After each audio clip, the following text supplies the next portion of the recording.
இந்த கேள்விக்கு நீங்க உள்ளுக்குள்ள நேர்மையா பதில் சொல்ல ஆரம்பிச்சனாலே சிவ வழிபாடு தொடங்கிடுச்சு. அப்போ நீங்க கோவிலுக்கு போகாமலே சிவனை வழிபட ஆரம்பிச்சிட்டீங்க. ஏன்னா சிவ வழிபாடு உங்க பூஜை இல்லை, அது பொய் இல்லாத வாழ்க்கை.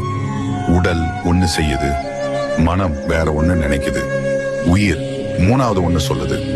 இந்த நிலை எவ்வளவு நாள் ஓடும்? ஒரு நாள் உடல் உடையும், அல்லது மனம் சோர்ந்து போகும், அல்லது உயிர் அமைதியா சாகும்.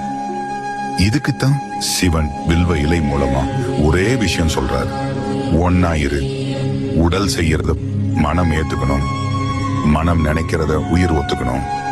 இது நடந்தா வைத்த வாழ்க்கை லேசாகும். பிரச்சனை குறையுமா? இல்ல. வலி போகுமா? இல்ல. ஆனா அந்த வலியை சுமக்கிற சக்தி வரும். அதுதான் சிவன் தரும் ஆசீர்வாதம்.